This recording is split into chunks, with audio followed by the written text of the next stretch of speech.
Well, the process is to have transparency between the player and me. That's the first thing that has to you have to take place. Listen, this is a partnership with the players too.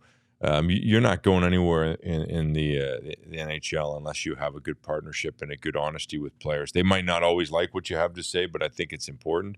I think with Chick, we've had some good honesty about it. Where I'd like to see his play be, he's responded. He has been there. He trained all summer. He got himself in great shape. Along with getting healthy, and he's played well. So he's been a really good asset to have.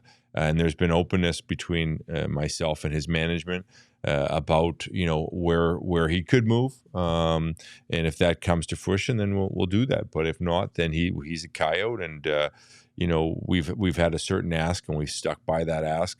We're not here, I guess, to be a doormat of the NHL where people are just going to come in and take assets and us not get what we need to get out on the other side of it. So I like the way that Chick's played. I like the way that the impact that he's had on our club. He's been very positive.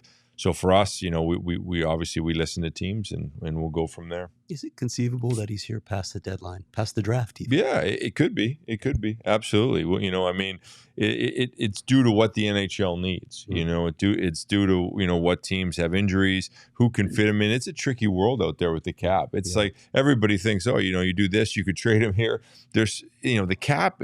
Teams are full. Yeah. So it's dollar in, dollar out. It's what you have to take back, and is that does that work? It's a very complex matter that happens, and you could probably see that with the OEL trade, where how many bodies were moving around, and the GM called me and says, I don't even understand it yet. I got to put and we just worked player for player, So at the end of the day, it all worked out even, and so I mean, there's a lot of that going on when you're trying to do deals.